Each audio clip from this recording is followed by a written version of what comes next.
Well, good afternoon. I am thrilled to be here because I am really a community activist. You may have heard that we're leading the Blue Zones initiative through the chamber here in the Iowa City area, but we're really doing that with all of our partners, the Johnson County Public Health, the University of Iowa, Department of Dentistry actually has been very involved, the 3 hospitals in town, United Way. Our partners go on and on, the City of Iowa City. But before that, you may have heard that we are also leading the Passenger Rail Initiative. And so anything that is super cool, I want to be involved, and this is it. So I'm guessing many of you, hopefully, have already heard of the Blue Zones. And I'm going to click through this very quickly, because if you haven't heard of it, you need to have that kind of as your base. So, we started about 2 years ago, and we looked at, we sat down with our board of directors and said, here are all our plans, this is what we want to do, and they said, not enough. You need to do something big. We want it to be a community initiative, and it needs to be a big, hairy, audacious goal. We want you to think big. And our CEO had just finished watching the TED Talk, How to Live to be 100 with Dan Buettner. And if you haven't seen that, you need to, or at least pick up his book, which is a similar thing. So the chamber is really a convener, and we see right after we decided this, about 6 months after our decision, the Governor Branstad said, we want to be the healthiest state in the nation. We're 19, we've gotten down to 16, so we feel very good about that, but we need to do better. And we need to make the healthy choice the easy choice, and that's changing your environment.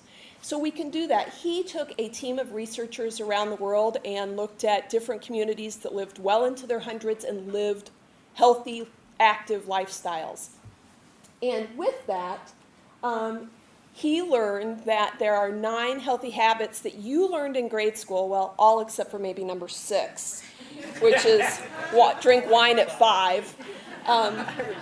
But other than that, you learn most of these in grade school. And you know what's so sad is that we have just kind of let them go. We have this busy, automated society where everything is, you know, we drive through the drive-through line, we, you know, use the remote control for everything we do, and that's not what other cultures are doing. As a matter of fact, number 1 is move naturally. And if you look at Sardinia, Italy, they are really at this mountainous region where everyone walks. They herd goats. They don't do marathons, and Dan Buettner's telling us we don't have to do marathons either. As a matter of fact, you will never see me do one. But it's just building that into our lifestyle. So you know this, but you know, if you're in Sardinia or Okinawa and you want to go to church or to your friend's house or to the market, you walk or take a bike or whatever. If you want to bake a cake, you stir it. I don't know the last time I stirred anything in my house. And then the second is know your purpose. People who know their purpose live longer than the rest of us. It's called ikigai in Japan, in Okinawa. And if you ask any of the Okinawans what their ikigai is, they know. They can tell you immediately why they got up that morning. Downshift. I mean, we need to learn how to shed stress. We have this lifestyle that just is pushing us to go on and on and on. Whoops. Did I go backwards? Okay. Well, we'll just talk about this, and then we'll go to the 80% rule. So we need to slow down. If you take 15 minutes a day to downshift, you can really slow down those stress hormones that are, you know, constantly at work in our bodies. And the next one is, you know, having a healthy relationship with food. The 80% rule. We know, you know, that we all overeat, or a lot of us overeat, and when we're about 80% full, that's when we should stop. We're no longer hungry, we are not full yet, and it takes about 20 minutes for our stomachs to catch up with the rest of our body. Plant slant, we've got it, although sadly, when you look at the 2020 vision the United Way did in Johnson County, only about 6% of our grade school children get their required fruits and vegetables a day. That just kills me. I mean, that breaks my heart. And I know it's difficult for adults. We have to be mindful when we do that. Wine at 5, that's Americans' probably favorite one, and you've heard this before, but it doesn't mean you get to save it all up till Saturday night.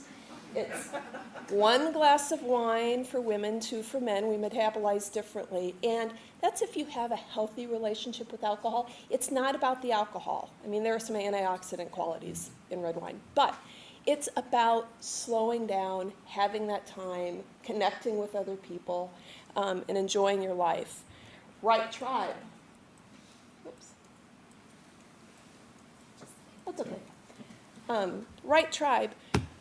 We know through the Farnham study that if your 3 best friends are obese, you have a 50% chance of being obese. We reinforce those behaviors. If your best friends are wanting to go out and play frisbee golf or, go for a walk or, reinforce each other, we know that those are healthy behaviors and you're more likely to do them. Community, if you belong to a religious community, you are likely to live 4 to 14 years longer than the rest of us. But you have to go 4 times a month. It doesn't mean just twice a year or whatever. And loved ones first. Generations where you have the grandparents involved in the kids' lives, those are good for both. The grandparents live longer, healthier lives, but then the children have less, lower mortality and also less disease. And so just connecting with the right people is really what we need to do. So the idea behind the Blue Zones is that we change our environment. Changing behavior is important, and you all know that and get that.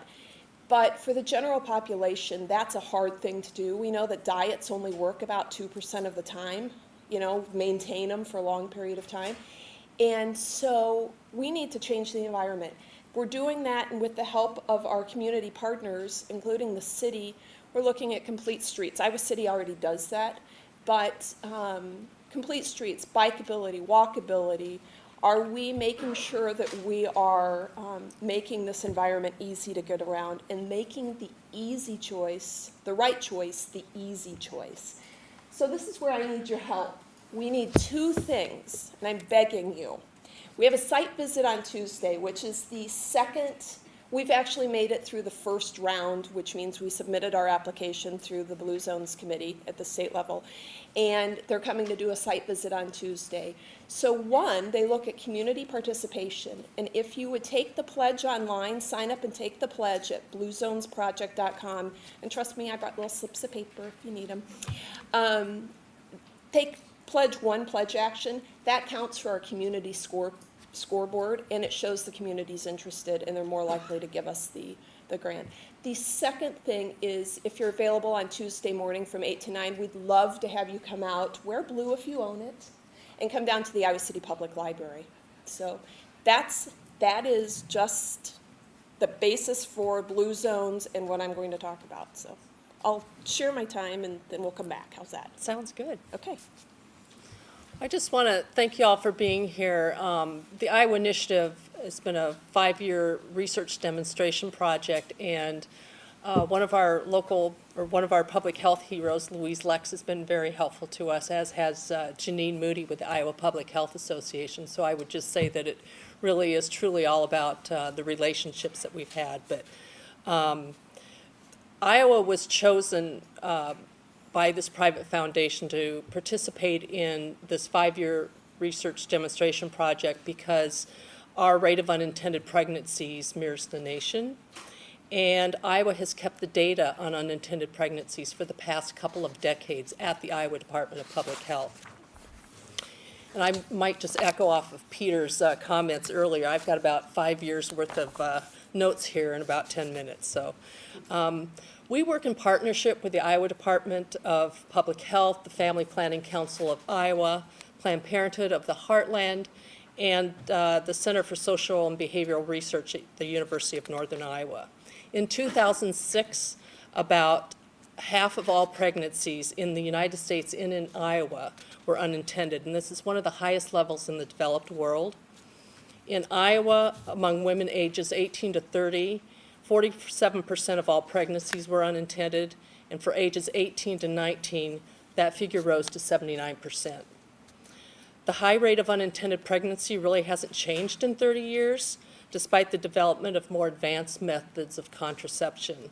The most commonly used forms of birth control are pills and condoms, and they require consistent use day after day, year after year, and that's really not a level of perfection at this point. But our whole thing was, what would happen if women had access to the least complicated, most effective contraceptives, long-acting reversible contraceptives? We call them LARCs, L-A-R-C-S, that once inserted, prevent pregnancy until removed.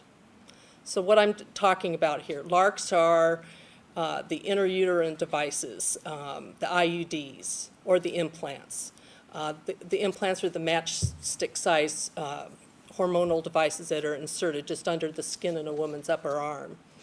And the implants are good for 3 years, and the IUDs for up to 10 years. So if women really had access to these highly effective methods of birth control, would unintended pregnancies and abortions decrease? That was the question that we hoped to answer.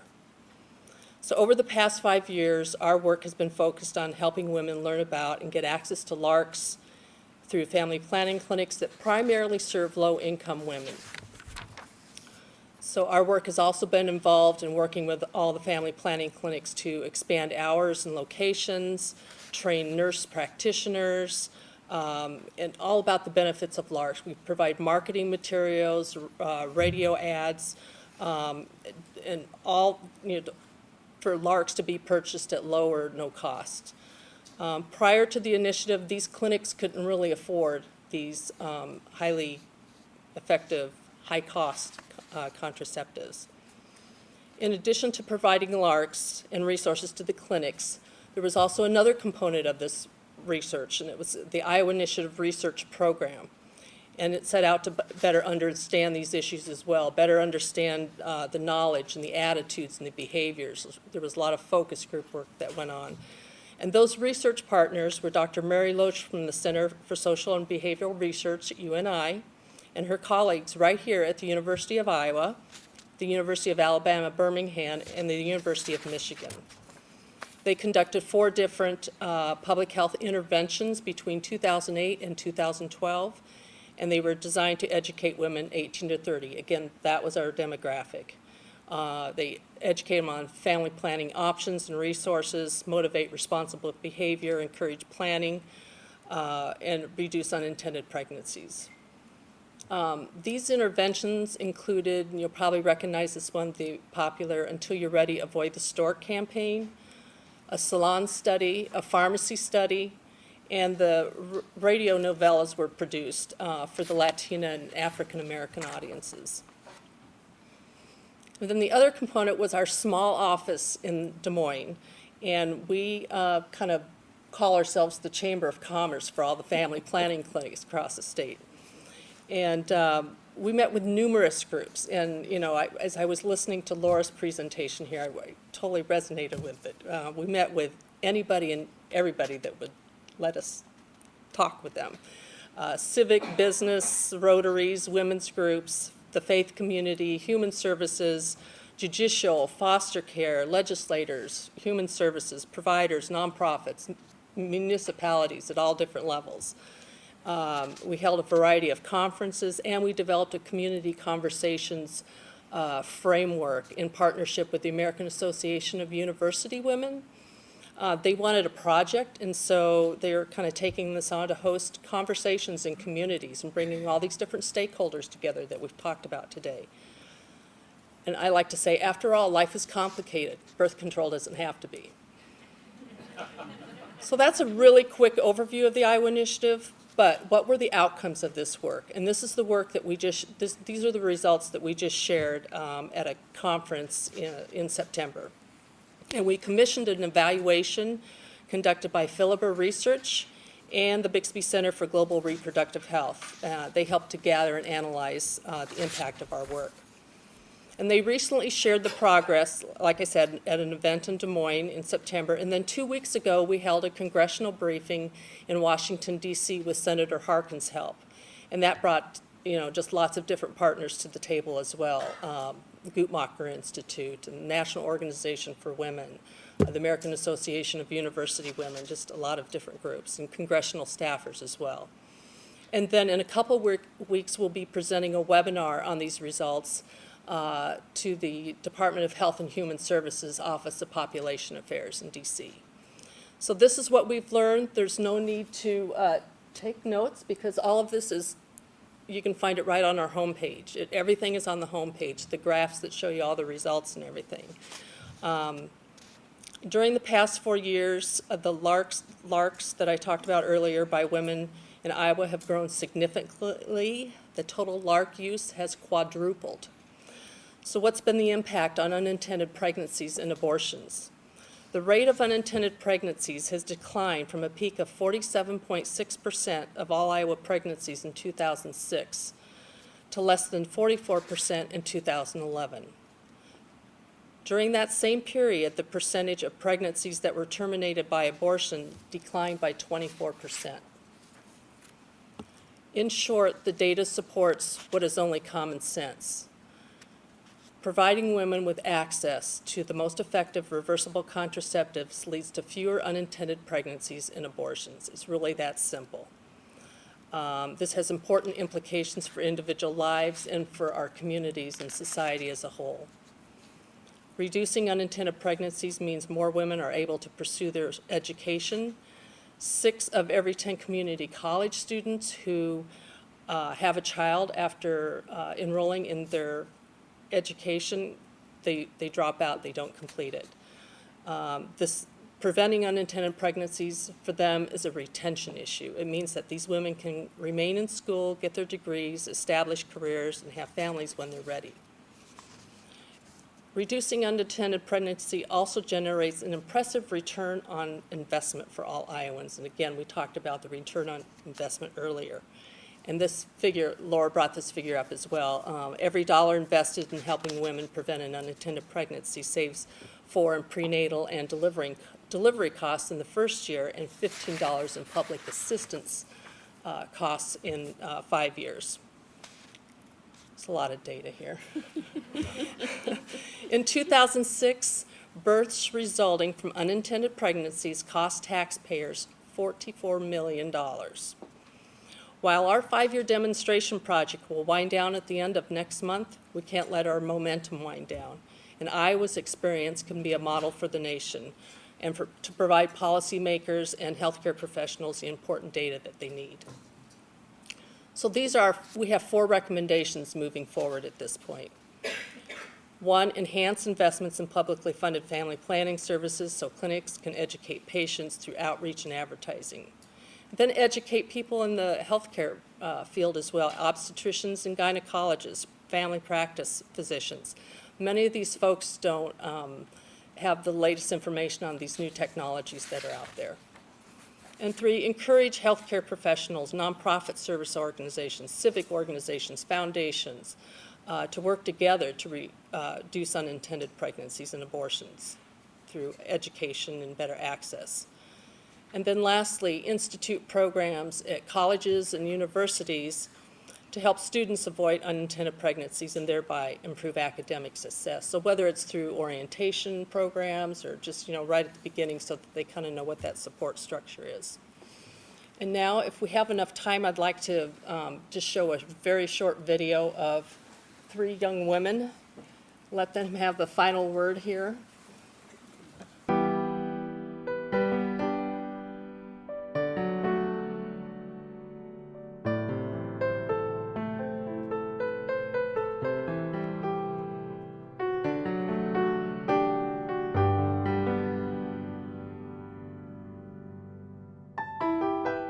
When I was growing up, my mom brought it to my attention that since I was going to be, probably sexually active, that birth control and getting STD screenings and preparing myself, for the real world as far as if you have sex, you can have a baby.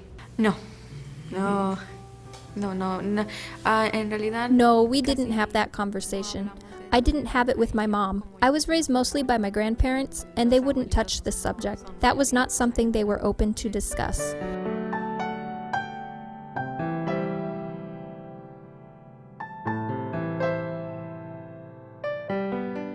I'm kind of forgetful, so they recommended an IUD and to see if I liked it. And they kind of went over all the basics of it, how it works, and safety precautions and things like that. And I decided that with my lifestyle, it would probably be the best choice for me. Porque primero usé las pastillas y las pastillas no me funcionó, se me olvidaban. Entonces, Originally, I opted for the pill, but I would forget them, so I then tried the patch, but I did not like the way my body reacted to it. Then I also tried the shot, and my body didn't react to that very well either. So ultimately, I got the IUD.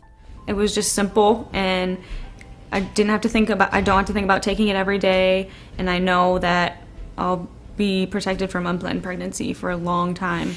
es muy fácil, o sea, no. I would encourage women to use them because it is easy to use. It is practical. You don't have to expect an expense every 3 months for pills. It's easy to use and easy on your body.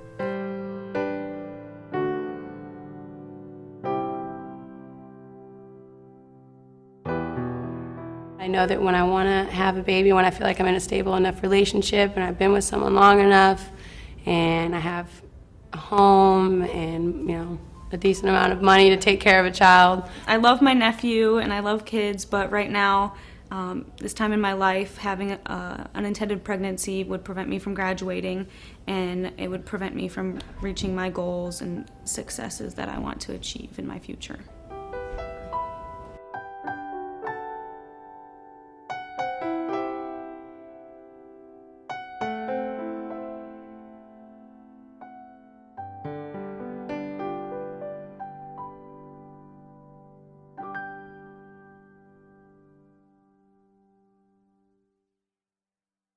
I would also add that we've worked with the Blue Zones as well, so. Thank you. Yeah, It's truly a community yeah, definitely. initiative. So, that's it. And I have just and I've worked with Blue Zones too. Yay! Great. Maybe we should all stand up now. Isn't that part of the get your Move it a exercise? little. You want a stretch break? Yeah.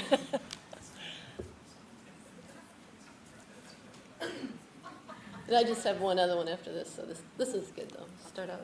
So thank you for inviting me. I see public health as my most important role as a journalist, so I'm glad to be here. My son reminded me to start with a joke, but there are not too many good public health jokes out there. But I saw this seemed pretty fitting, this image with the theme of today's event. What message do we convey, and intentionally or unintentionally, and how do we get the right message across? First of all, I'd start out by encouraging you to get to know the reporters in your town, TV, newspaper, or radio, and do that before a public health emergency arises, because then timing will be crucial, and you'll need to know who to contact. And I was reminded with Laura Oliver's award, it's important to have a PIO so we know how to contact you too. So I write for the Gazette. I've done a little bit for KCRG, kind of unwillingly for them. But so I know that newspaper and TV have different needs. I could do a phone interview. Polly can line me up with somebody and send a photo. But with TV, they really want you on air, so be prepared if you send out a press release that you have somebody who can go on camera, and don't wear your leopard print shirt that day, Doug.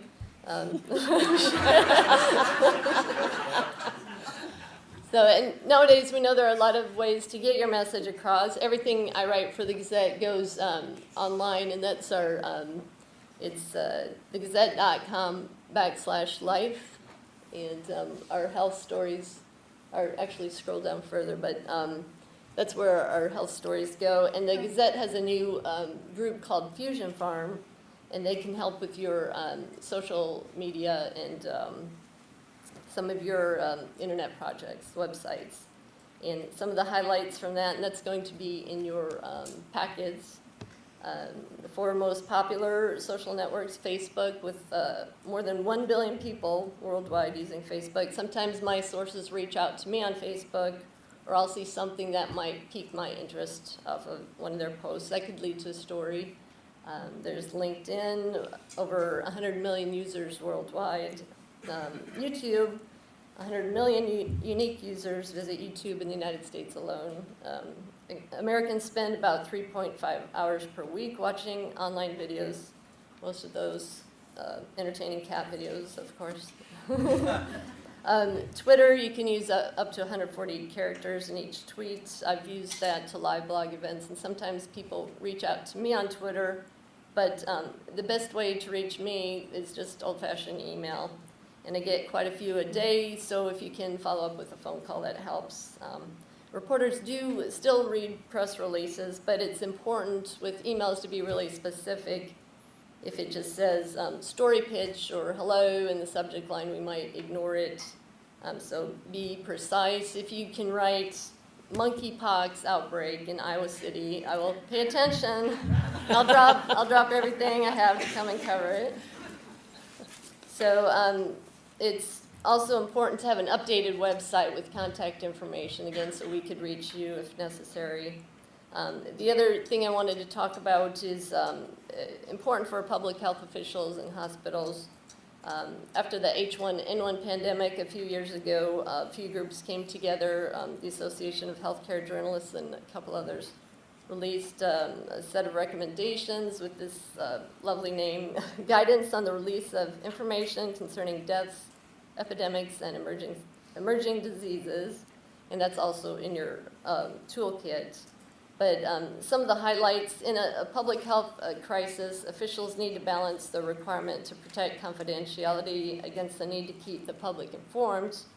And at times, the cover-up, if it appears to be one, becomes the bigger story than the actual event. So it's important to provide as much information as possible, and for journalists to provide that information to the public, too. There are circumstances when information must be withheld. Laws in nearly every state bar the release of information that could identify an individual, except when that information is needed to protect the public. And that happened several years ago in Cedar Rapids. They identified a rabies victim to protect the public health.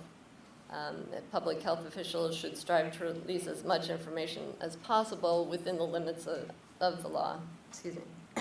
And if you can provide these categories, the age, the exact age if possible, gender, the location of the victim's residence, underlying conditions, the time of death, place of death, and be aware that with HIPAA, it does allow for the release of information as long as you're not identifying individuals. And in a lot of cases, you could just ask people if they are willing to talk to the media, and you'd be surprised, a lot will be. And that puts a face on the issue and helps people understand and identify with the topic. So in summary, health officials can best serve the public by providing as much information as possible within the limits of the law, and openness fosters trust. Journalists can best serve their audience by filing complete and accurate stories that explain that full context. And my information is in your toolkit too. And if you have any questions, just send me an email. If you have a monkeypox story, that's even better. So, or give me a call too. Thank you. Okay. Questions, comments, observations you'd like reaction to?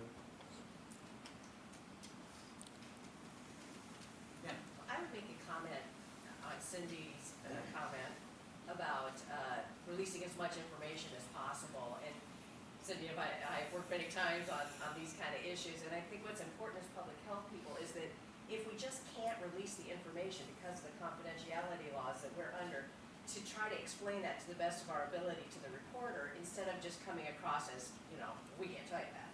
We have super secret information, and you're not allowed to know it. And to sympathize with their frustration, because it is also frustrating to us sometimes, the constraints that we're under. But I think if you have, you try to develop that good working relationship where you tell them as much as you can, and they trust that you are telling them as much as you can. Cindy, could you respond to that? Because I think there is a tension between organizations releasing information and the media, particularly public organizations that presumably have some open records kind of Well, responsibility. and we understand that there are laws that you can't release individual information, but like I said, if you could release at least an age or an age range, a city or at least a region of the state, that helps kind of, it satisfies us enough, and I know I press you all the time, how much can you say, but we try to get as much information as possible, but we know there's a law too, and if you can cite what part of the law, that helps us understand, and we're supposed to be providing that to our audience too. They can't release this because there is a law governing privacy, so. But like I said too, a lot of times if there is a victim or somebody who wants to talk, pass along our information to them. That puts a face on it. It makes it understandable for the rest of the audience. And I know sometimes public health agencies get caught in the middle between two state departments that have different guidelines. For example, IDPH tends to be more open with, for example, names of food establishments in an outbreak, but DIA is much more restrictive, and that is. Well, it's just the opposite. DIA's more. Oh, okay. Because we get the flex. Yeah, it is. There's different rules for different. Other comments or questions? Deb, one of the things I was kind of fascinated when I invited you to participate is there's nothing more sensitive than sex in American society, and how you thought about tailoring messages to achieve an important purpose without becoming a topic of debate just for what you were trying to do. If that made any sense, the question.